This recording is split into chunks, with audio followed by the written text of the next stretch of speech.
So now we're here at Charlotte Motor Speedway, which is a track that I actually like. It's high banked. It's kind of a bowl-shaped track. You kind of keep your momentum up. And I've ridden a lot of tracks like this as a kid.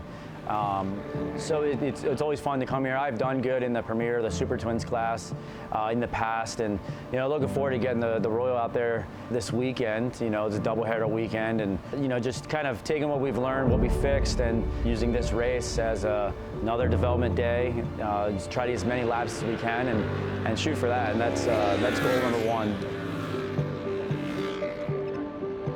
Johnny Lewis stops on the back straightaway, so it looks like the number 10 Royal Enfield is having a few issues out here so far.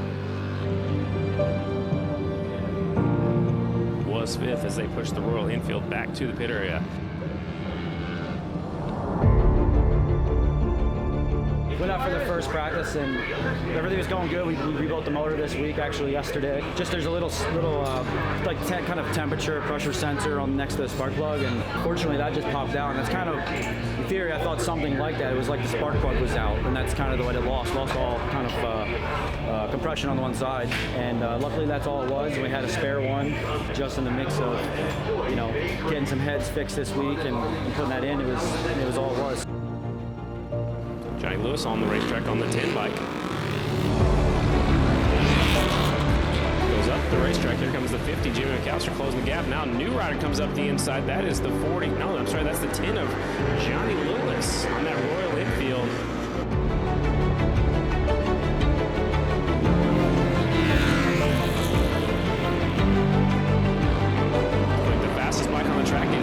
Still the 10 bike. Johnny Lewis up to 7th. The last time by was his fastest lap, 2:0.141. He squares off the corner, comes up the inside of Pat Buchanan, takes that top spot away.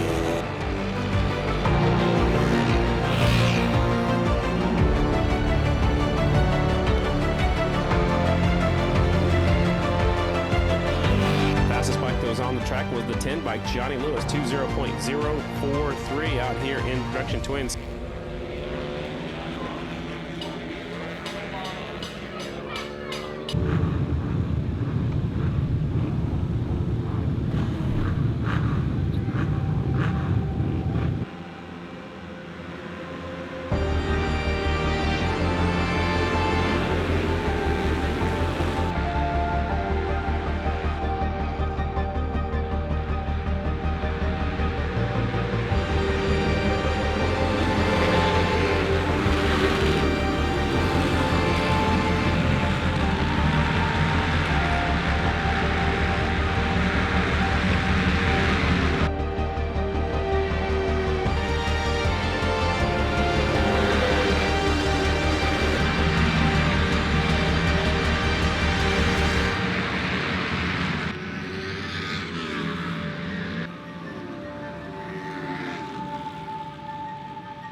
Unfortunately, we had a little issue yesterday. We get to finish the main event, but we are switching over to the other bike, which is our practice bike, and what we've kind of developed a little bit originally with, but it's down on power. But ideally, it's good just to get some laps.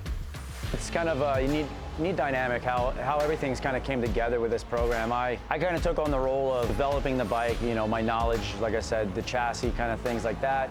To have somebody like Steve, who has been around the brand for a little bit now, take his knowledge and then also racing knowledge and building just a lot of different bikes. He's been able to kind of put together some of the pieces that we need to get this bike done in time. And then I have Ben full-time with me, and he's kind of my right-hand man. Kind of came into this not knowing exactly what his role is going to be, but now we've got him, helping build motors and clean truck, organize everything we can so on race day we can be organized, get stuff done. And I think all of us have grown already in this whole development process. Moving forward, I think it's bettering us for what is to come. As we get more parts, once everything kind of clicks, it's going to be just a fun atmosphere to be around, and it's cool to have these guys in my corner.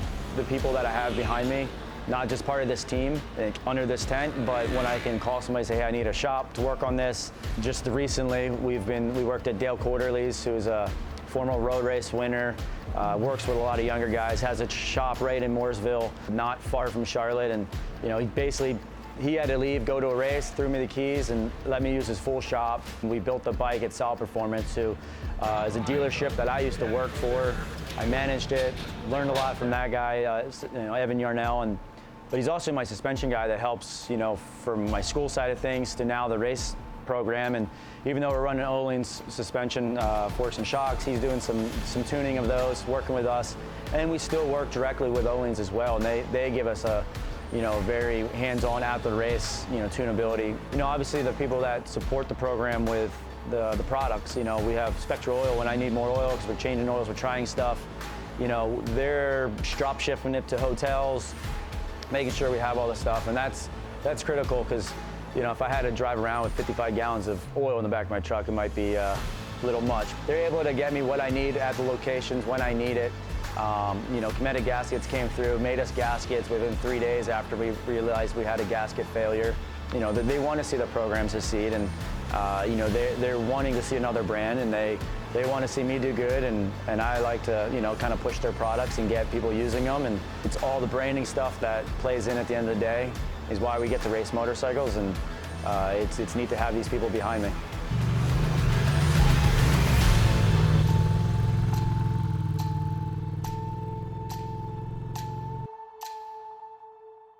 Looks like the race is going to hold out just long enough for them to expedite the day. A typical day is a practice, 2 qualifying sessions, a semi and a main. Today we're going practice and then a main. So we've got about 14 minutes between our practice session and the main to make sure the bike's dialed.